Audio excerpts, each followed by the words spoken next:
महत्वाची बातमी, परभणीमध्ये महादेव जानकरांची गाडी मध्यरात्री अडवण्यात आली आहे। तरुणांकडून गाडीची तपासणी करण्यात आली। महादेव जानकर यांनी हा आरोप केलाय।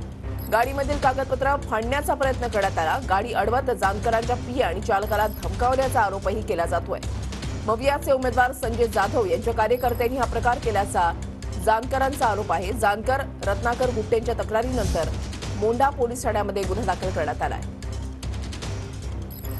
नाही, आमदार साहेब माझ्यावर नव्हते। आमदार साहेब पुढे ऑफिसमध्ये बसले होते।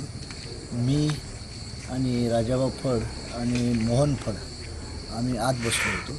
विशेष म्हणजे एक आमदार माझे आमदार होते, माझ्या पक्षाचा युवकचा अध्यक्ष आणि मी जेवण करत होतो आत बंगल्यात। आणि बाहेरच्या ऑफिसमध्ये आमदार साहेब रत्नाकर गुट्टे साहेब बसले होते। पीएला बी थोडं धमकावण्याची भाषा केली।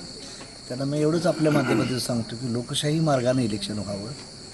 मी बरीच इलेक्शन पाहिले ती केले ती, देशभर मी फिरतो, तर हे योग्य नाही।